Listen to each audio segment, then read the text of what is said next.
think for a second about how humanity usually envisions paradise. Right, the ultimate endgame. Exactly. I mean, across almost every culture, every era, the ultimate afterlife is essentially a cosmic retirement plan. Yeah, you picture, golden gates, fluffy clouds. Endless banquets, or just a state of profound, eternal peace. It is the absolute assurance that the struggle is over. You finally made it. Right, you've made it. Nothing can ever hurt you again. Well, welcome to the deep dive, because today we're taking a stack of excerpts from Edith Hamilton's classic work, Mythology, and our mission is to completely shatter that comforting vision of heaven. We really are. It's a rough one. Yeah, we're unpacking the bleakest, most metal worldview in human history. Basically, the ancient Norse conception of the universe. It really does just turn the standard mythological playbook completely upside down. I mean, if someone is looking for eternal bliss or, a reward for a life well lived, Asgard, which is the home of the Norse gods, is the absolute wrong destination. Oh, for sure. It is a grave, solemn fortress. And the entire realm is defined by this one inescapable overarching reality, which is a looming, inevitable doom. Just imagine knowing for an absolute fact that every single thing you are fighting for is going to be destroyed. Because that is the baseline reality for these gods. Yeah, Odin, Thor, all of them. Right. They know a day is coming, Ragnarok, when the forces of evil and chaos are just going to breach the walls, the gods are going to go down in defeat, and Asgard is going to be reduced to literal ashes. Yeah, it's bleak. So the cause of good is, like, mathematically fundamentally hopeless. The villains win. That is the written conclusion of their cosmos. Wow. And this is the fascinating part, the defining characteristic of the Norse gods isn't despair. It is defiance. Huh. Knowing they are going to lose, knowing their home will fall, they choose to fight the forces of evil to the bitter end anyway. Okay, let's unpack this. Because if the all-powerful gods are standing on the edge of an apocalyptic cliff, what does that mean for the everyday humans living down on Earth? They're in a tough spot. Right, like trying to make sense of this belief system. If the gods can't even save themselves, humanity has to be in an unbelievably helpless position. Helpless is exactly the right framework. I mean, the heroes and heroines of these early Norse stories, they aren't walking into battle with the hope of a miraculous rescue. They know better. Exactly. They know on a profound psychological level Yeah. that they cannot save themselves. No amount of physical endurance, no spectacular feat of courage is going to change that final cosmic outcome. Disaster's just waiting for them, period. Disaster's waiting. Which makes their version of heaven the ultimate catch-22. I mean, in Norse mythology, if you die a brave, violent death in battle, you earn a spot in Valhalla, right? Right, the great hall of the gods. But Valhalla isn't a fluffy cloud where you get to rest. No, definitely not. Your reward for fighting a brutal, losing battle on Earth is that you get drafted into Odin's army. And there, you just wait around to fight an even bigger losing battle at the end of the world. It is a staggering theological concept. It really is. You fight, you die, you go to heaven, and then heaven itself is slaughtered. It's like booting up a video game where you've somehow read the source code and you know for an absolute fact that the final boss is invincible. Right, it's completely rigged. Exactly. The game is literally programmed to wipe out your character, delete your save file, and crash your console. Yep. So why on earth would you even pick up the controller? Why not just put the game down and walk away? Well, what's fascinating here is that on the surface, this looks like pure, paralyzing fatalism. Yeah, if the end is already written, why bother doing anything? Exactly. But our source material draws a really sharp distinction here. The Norse idea of fate actually didn't remove human agency. It functioned a lot like the concept of predestination did for the early Christian theologian St. Paul, Okay. or even for the militant Protestants centuries later. Hold on, let's clarify that for a second. Predestination is the idea that your ultimate destination, like whether you are saved or damned, is already locked in by a higher power before you're even born, right? Correct. But believing that your final destination is locked in didn't make those early Protestants just lie down and give up. Oh, right. They were highly active. Very active. It actually fueled them. And the Norse had a really similar psychological mechanism. The inexorable fate, the doom that is coming for them, dictates what will happen. Okay. But the hero retains total control over how they meet that doom. They Oh. can choose to yield, to beg for mercy, or they can choose to fight and die. The power rests entirely in that choice. And the stories, take that choice to absolute extremes. I mean, there is this incredibly visceral example in the texts and trigger warning for anyone squeamish of a Norse hero who is Oh, captured. this story is It intense. is. His enemies are standing over him, and they are literally cutting his heart out of his living flesh. While he is fully conscious. Yes. And while this is happening, the hero just throws his head back and laughs aloud. That image right there is the cornerstone of their entire philosophy. It's wild. It goes so far beyond mere physical pain tolerance. By laughing while being mutilated, the hero is completely stripping his killers of all their power. He's delivering the ultimate psychological blow. Exactly. He's basically looking them in the eye and saying, you can't touch me because I refuse to care about what you're doing. He proves himself inherently superior to his conquerors. I mean, they are destroying his body, but he is dying completely undefeated. Wow. In this worldview, a heroic death is never a defeat. It is the ultimate triumph. Because the power of good isn't demonstrated by triumphantly conquering evil. Right, because we already know evil wins the final battle. Exactly. The power of good is demonstrated by continuing to resist evil while staring certain agonizing defeat right in the face. Wait, hold on. I mean, I get the sheer gritty coolness of that image, but let's be real about human nature for a second. Sure. Why would millions of people voluntarily sign up for a worldview where they are guaranteed to lose? Especially when, historically, they eventually bumped into other religions that offered a much easier path.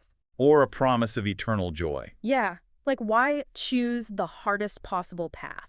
Well, if we connect this to the bigger picture, we hit on a deep psychological insight regarding human motivation.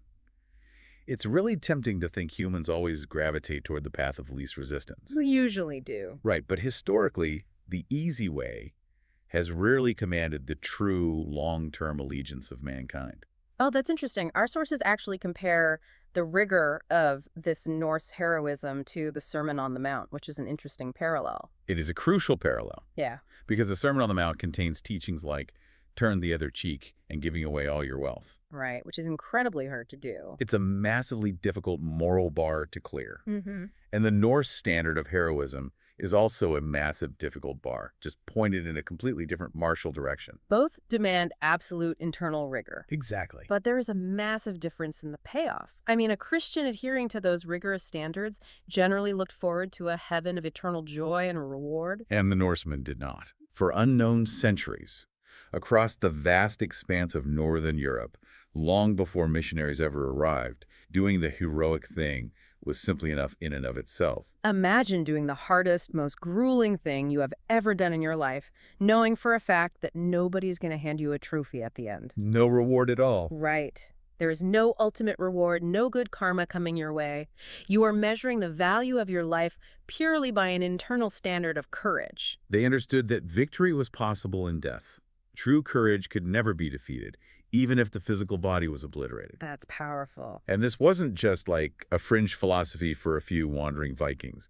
The poets who crafted these myths were articulating the foundational belief system for the entire early Teutonic race. Which means we are talking about the early Germanic tribes, the ancestors of the Anglo-Saxons. Yes. So this philosophy is the foundational DNA for the early settlers of England, and by extension, a huge portion of Western heritage. It was a massive, widespread cultural operating system. But here's where it gets really interesting.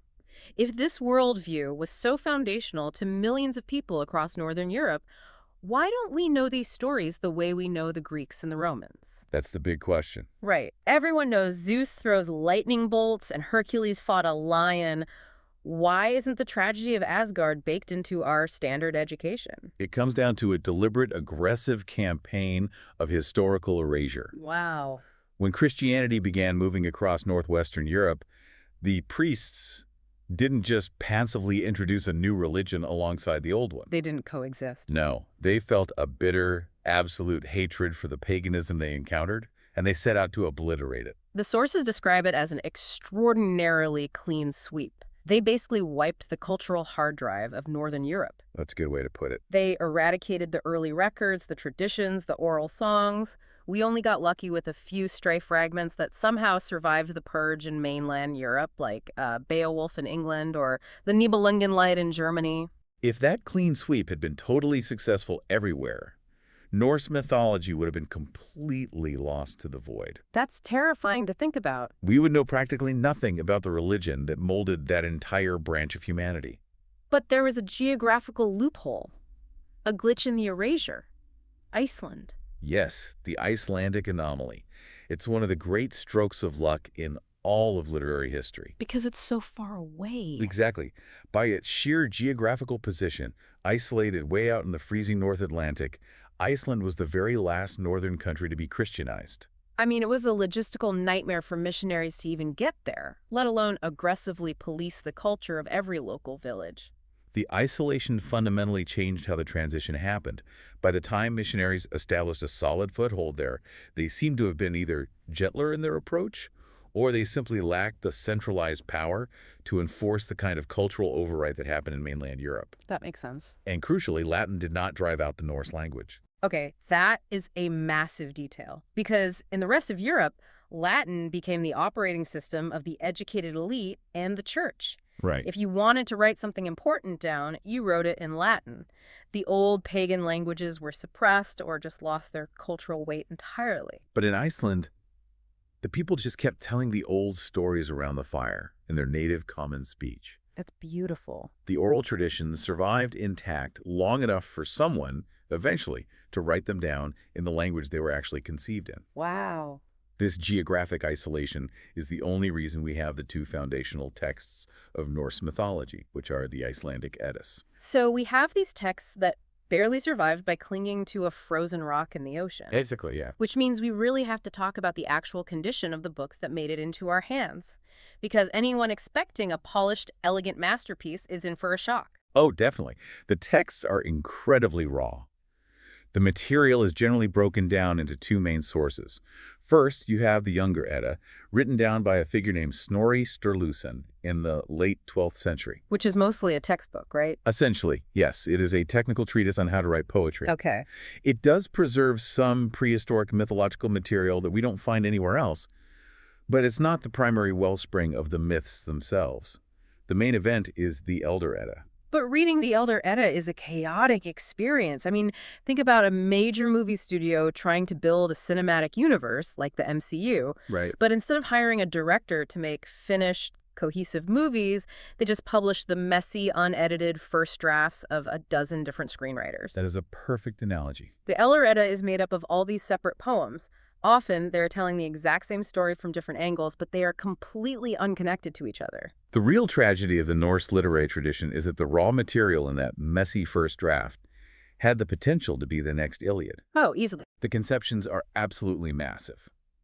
But the Northland never produced a genius like Homer to pull it all together. Because what Homer actually did for the Greeks was act as, like, an editor-in-chief. Yes. He took centuries of disparate, messy stories, discarded the crude parts, cut out the wearisome repetitions, and welded them into a unified, breathtaking epic. And the Norsemen just never had a Homer to refine their mythology. It's a huge bummer. It is. The oldest manuscript we have of the Elder Edda dates to about the year 1300, which is wild considering that's 300 years after the Christians arrived in Iceland, yet the poems themselves remain purely pagan. That's amazing. But because they were never polished by a master poet, the reading experience can be, well, grueling. Yeah, you'll be reading along, completely invested in a story, and suddenly you hit a wall of text that is just an unbroken list of dwarf names running on for pages. Yep, unedited. And the translations we have today are singularly awkward. Our source material points out that the original ancient Norse must be partially to blame for how clunky it feels. The original poets had these massive cosmic visions of doom and heroism, but they were literally stumbling over the vocabulary. Like the language hadn't caught up to the ideas. Exactly. Their conceptions were far greater than their actual skill to put those ideas into words. Yet even with the clunky translations, even with the endless lists of names and the lack of a cohesive narrative thread, the somber grandeur of the stories still manages to shine through. It really does. The core themes are just too powerful to be obscured by bad pacing. Because underneath all that awkward phrasing, the best of these northern tales are pure tragedies. They rival the greatest works of the Greek tragic poets. They really do. They are stories about men and women who look ahead, see the inevitable doom waiting for them, and steadfastly walked forward to meet it anyway. They often deliberately orchestrate it. I mean, they plan their own tragic ends long beforehand, just to ensure they meet their destruction on their own terms, completely undefeated in spirit. It all cycles right back to that initial premise of Asgard. The world is dark, the gods are going to fail, evil will eventually overrun the universe. So what does this all mean? When we take all these pieces, the doomed gods, the brutal internal standard of heroism, the historical erasure, and these messy, unpolished texts from Iceland, what is the actual takeaway? It's a big question. It means that Norse mythology isn't just a collection of cool gods with hammers and magical wolves. It is a profound, somber framework for understanding existence. Absolutely. It's a philosophy that strips away the need for a happy ending and declares that the power of good is defined entirely by refusing to surrender. Our source material distills this entire worldview into one hauntingly beautiful concept, which is the only light in the darkness is heroism. The only light in the darkness is heroism. Wow. It makes our usual visions of paradise, the golden gates, and the eternal rest feel almost fragile by comparison. It strips away all the comfort, and honestly, it leaves you with a rather provocative thought. Let's hear it. If the ultimate measure of humanity in these ancient stories was the choice to act heroically without any hope of a happy ending, how does that reframe the challenges you're facing in your own life today? Oh, that's good. If you knew for an absolute fact that you couldn't win a difficult situation you are currently navigating, would you still choose to fight, simply to prove that you remain undefeated? That is a question that sticks with you long after the story ends. Keep questioning the easy paths and keep your curiosity alive. We'll catch you on the next deep dive.